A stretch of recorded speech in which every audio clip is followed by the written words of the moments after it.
Hello, I'm Tim and welcome to the Gameplaycast's unboxing/review of the Warhammer 40k Deathwing Assault Box.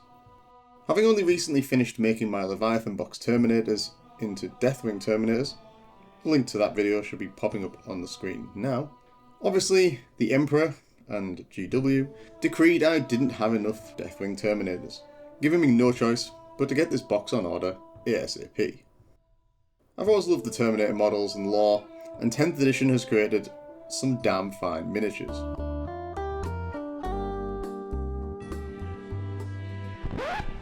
Equally, my newfound love for the Dark Angels meant I had no choice here, so before I waffle more loyalist rhetoric, let's get into the box. Starting with the miniatures, the box contains 10 Terminators.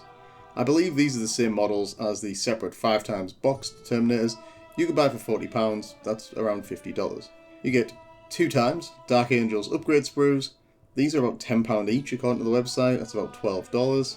5 of the new Deathwing Knights. These are not currently sold separately, but I would guess a box of 5 would be similarly priced as the Terminators at £40, $50.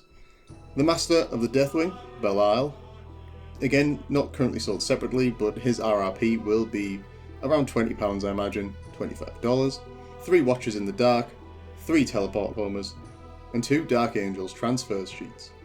I'll come back to this a bit later on, but if we add all this up, we're looking at around £160 worth of miniatures for the asking price of £135.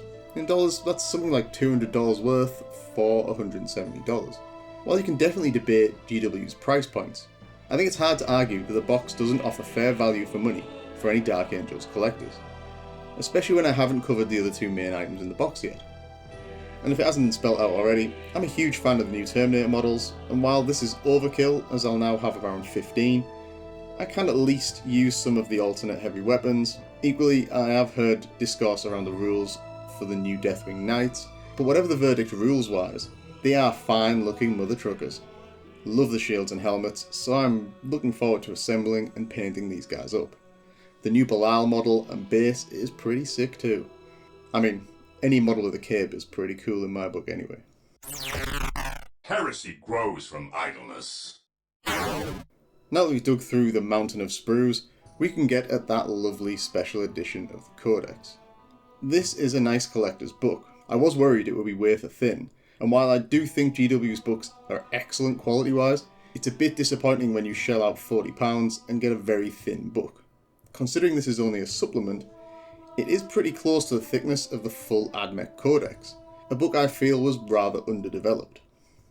Again, I haven't read it cover to cover, but there seems to be some awesome artwork and lore segments on top of the faction-specific rules. And I'm kinda all about these extra lore excerpts and stories. It's something I've loved about Warhammer from the get-go, when I used to sit and read all the short stories and lore segments in the 3rd edition Chaos Codex. Those were the days. Next up, we have the data cards. Trimmed in gold, these look pretty sweet. And fingers crossed, I'll actually get to use them playing 40k games. These are a really clever idea in general, I just worry that by the time I get around to using them or the codex goes on general release, all the balancing may have changed. There's not much more to comment on these other than to say I'm glad they packaged them with the set to ratchet up that value for money score. I could definitely be a bit bitter that this box has come out when it has, given how I just finished my Deathwing Terminators, but I'm not, as I wanted the Codex supplement, the index cards, as well as a few more options for my army, plus Belial and the Knights are good looking miniatures that I want to paint up at some point in any case. All in all, I would estimate the items in the box would sell separately for around the £215 mark, that's about $170, which gives you a saving of £80, about $100. This I think then is a worthwhile box set for any Dark Angels collector, as it gives you a great discount on the models, as well as throwing in the Codex supplement and index cards. I do have a couple of minor critiques though. Firstly, okay, the Knights and Belial are unmistakably Dark Angels specific, and you do get specific Deathwing Pauldrons and the upgrade sprues for the rest of the Terminators. However, the 10 standard Terminators are just that, standard. It would have been great to have Dark Angels signature robed bodies for the standard guys too, in order to really sell the Dark Angels vibe. Furthermore, the transfer sheets are a bit underwhelming. You get 2 times identical A6 sheets, but not a big ass A4 sheet, with loads of the cool Dark Angels options like the Horus Heresy one. So I think GW could have been a bit more adventurous and generous here.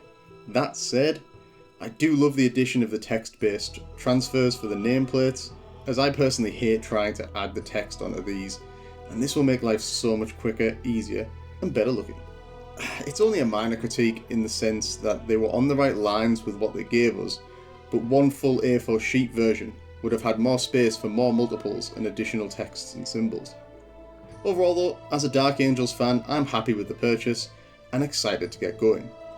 This is not a bad box set at all and definitely worth the asking price, especially to those loyal sons of the line.